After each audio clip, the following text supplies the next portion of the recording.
7 exercises you'll regret ignoring in 10 years. Have you ever thought about how your body will be 10 years from now?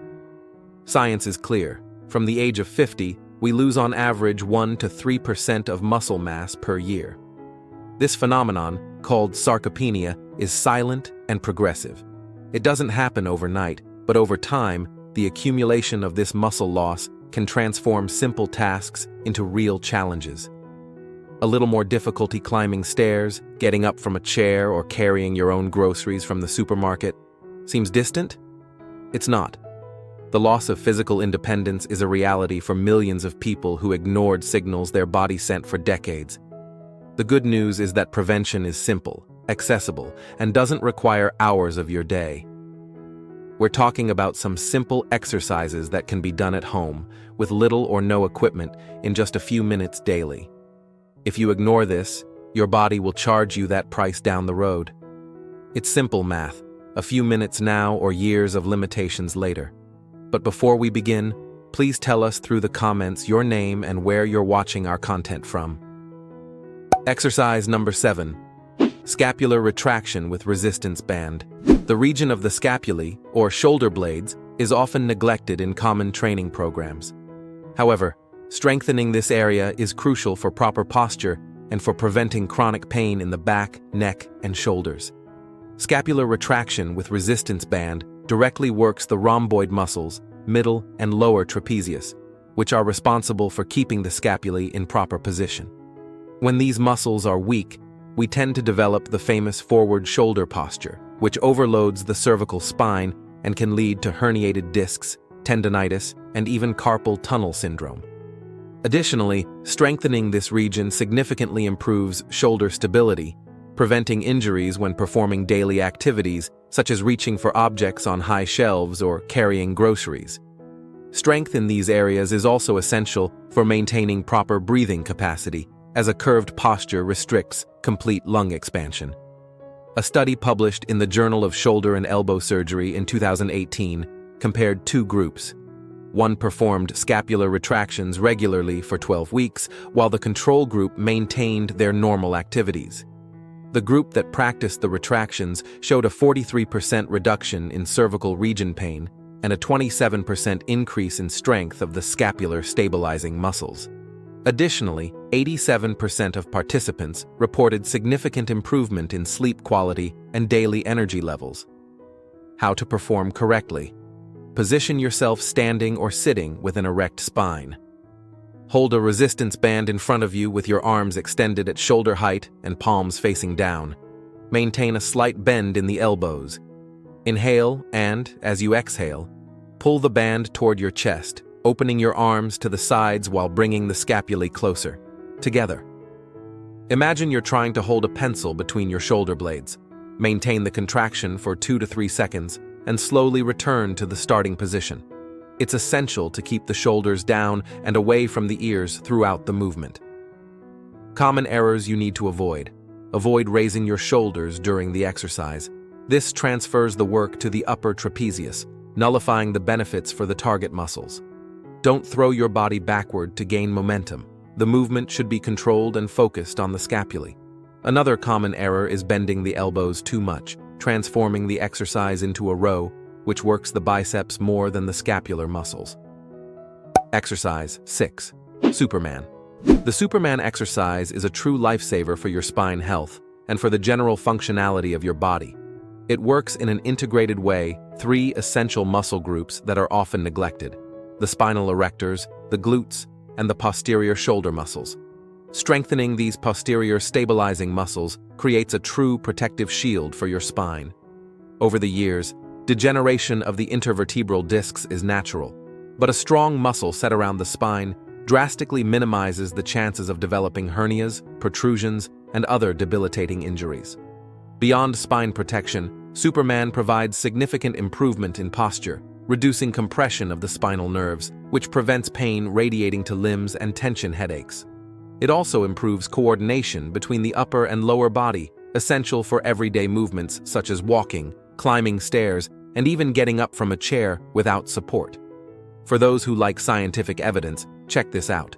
A study from the University of Waterloo in Canada, published in 2019, in the Journal of Physical Therapy Science demonstrated that people who performed the Superman exercise 3 times a week for 8 weeks showed a 31% increase in the endurance of the spinal erector muscles.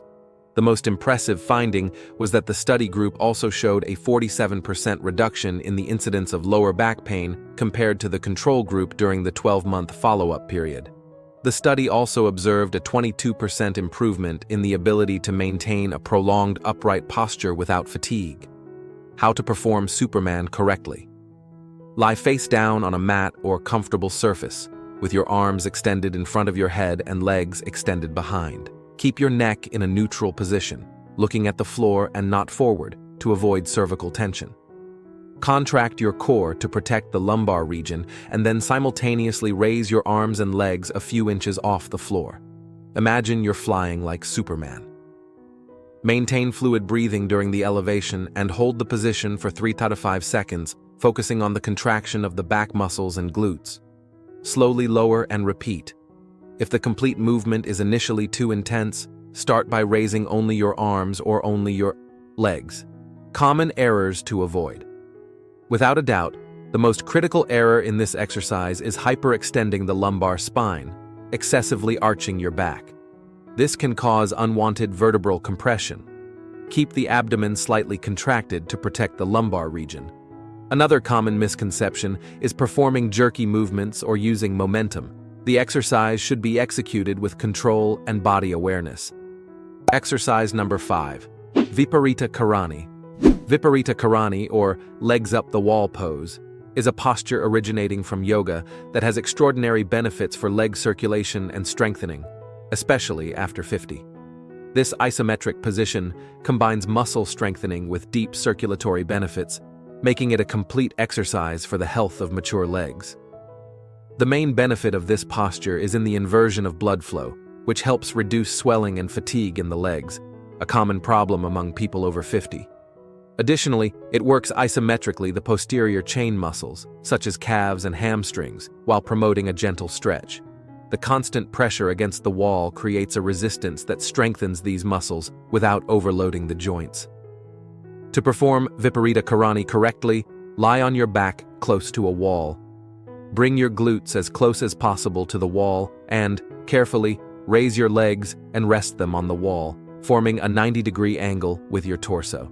Keep your arms relaxed at your sides with palms facing up.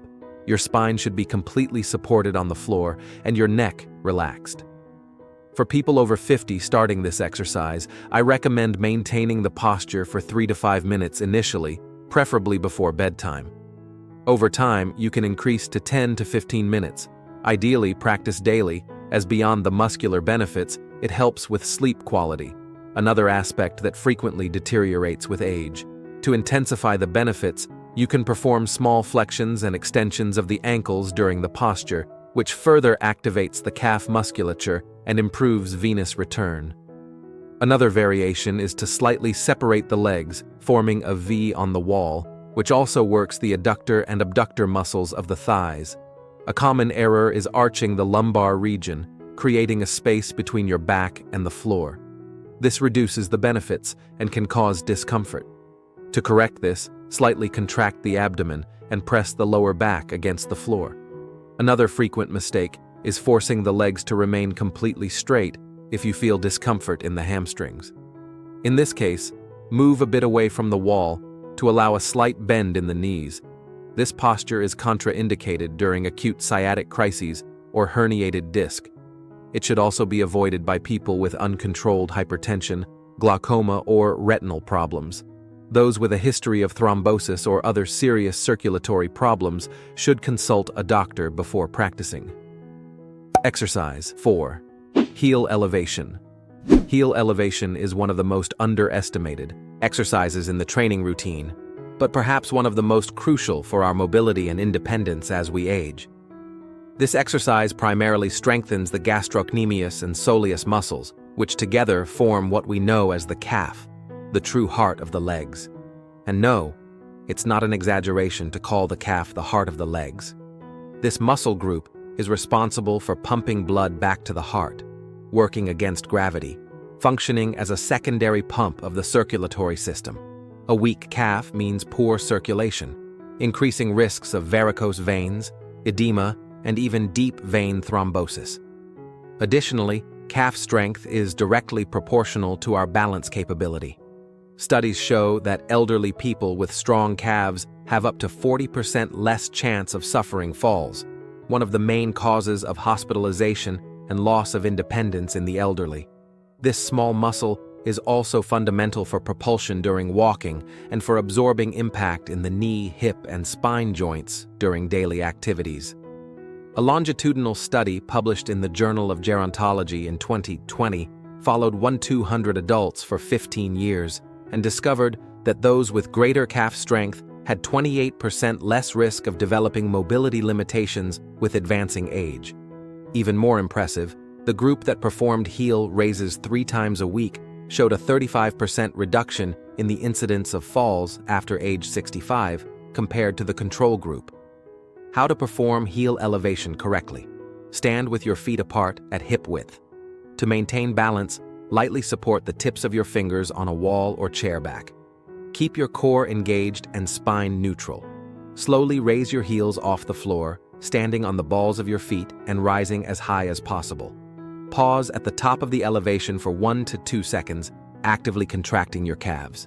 Then, lower in a controlled manner until your heels touch the floor again. Repeat the movement without swaying your body or using momentum.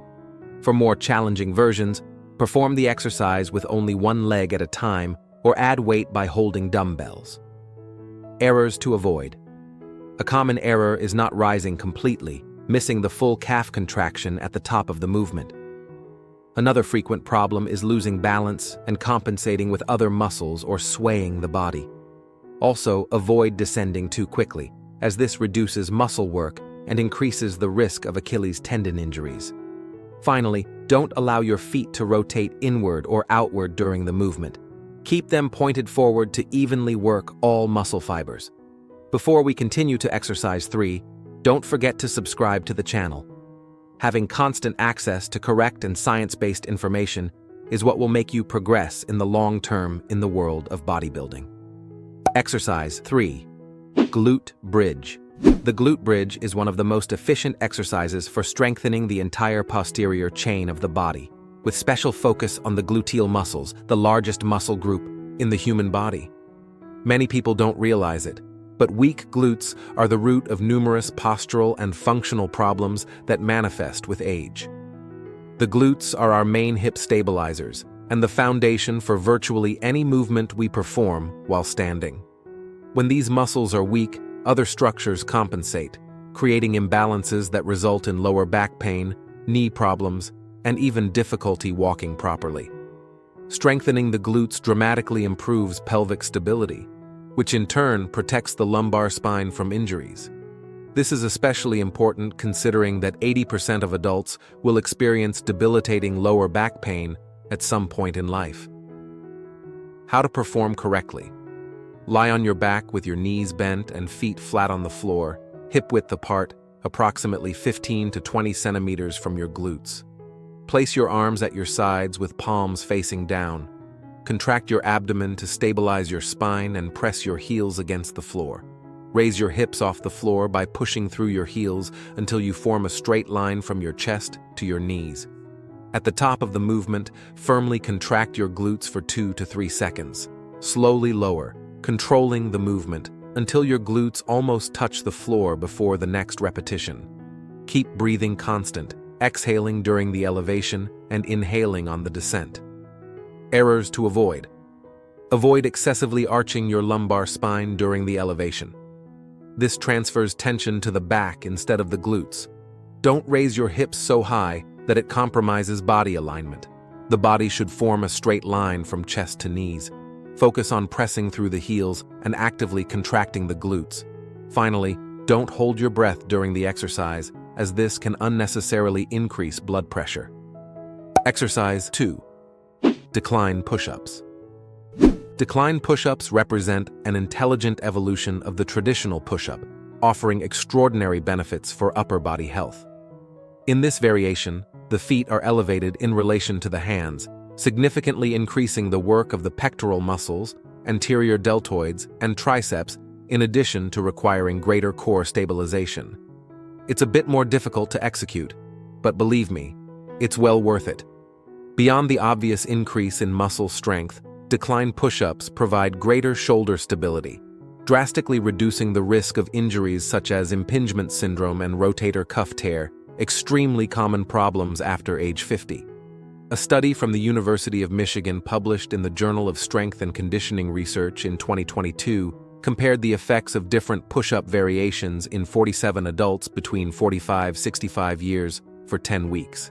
The group that performed decline push-ups 3 times a week showed a 38% increase in pectoralis major strength and 42% in arm muscle endurance, compared to 26% and 29% respectively in the group that performed traditional push-ups. How to perform correctly. Position yourself facing a bench, sofa, or stable platform with a height of 30 to 45 centimeters. Place your hands on the floor at shoulder width or slightly wider. Extend your legs backward and rest the upper part of your feet on the elevated surface. Keep your body straight like a board, engaging your core to prevent your hips from sinking or rising. Inhale as you lower, bending your elbows and keeping them at approximately 45 degrees from your body.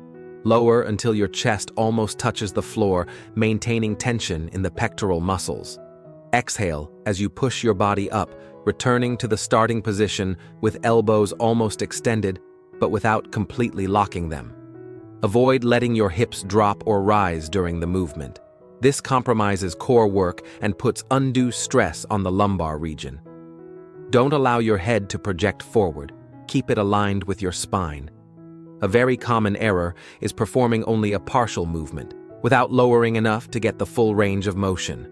If the exercise is initially too intense, reduce the height of the feet elevation, or support your knees on the floor for a modified version, but maintain correct technique. Exercise number 1. Squats. The squat is often called the king of exercises for a very simple reason. Perhaps no other movement works so many muscles simultaneously and is so fundamental to our daily functionality. This exercise engages the entire muscular complex of the legs, quadriceps, hamstrings, adductors, and calves, plus the glutes, core, and even the stabilizing muscles of the spine. Lower limb strength is probably the most important indicator of functional independence with advancing age. Beyond strength gain, squats significantly improve bone density, crucial for preventing osteoporosis and fractures related to falls. They also promote better blood circulation to the lower limbs and increase the natural production of anabolic hormones, which help preserve muscle mass even with advancing age. A longitudinal study published in the European Journal of Applied Physiology followed 879 adults for 12 years and found that those with greater quadricep strength had 40% less likelihood of developing mobility limitations and 33% less risk of all-cause mortality. Another study from the University of Pittsburgh demonstrated that adults who practiced squats 3 times a week for just 8 weeks increased femoral bone mineral density by 3.2% and improved dynamic balance by 27%, significantly reducing the risk of falls, one of the main causes of loss of independence in the elderly. To perform the traditional squat correctly, start by standing with your feet apart at shoulder width or slightly wider, with your toes slightly turned outward. Keep your chest raised, spine in a neutral position, and gaze directed forward. Start the movement by pushing your hips backward as if sitting in an imaginary chair while bending your knees.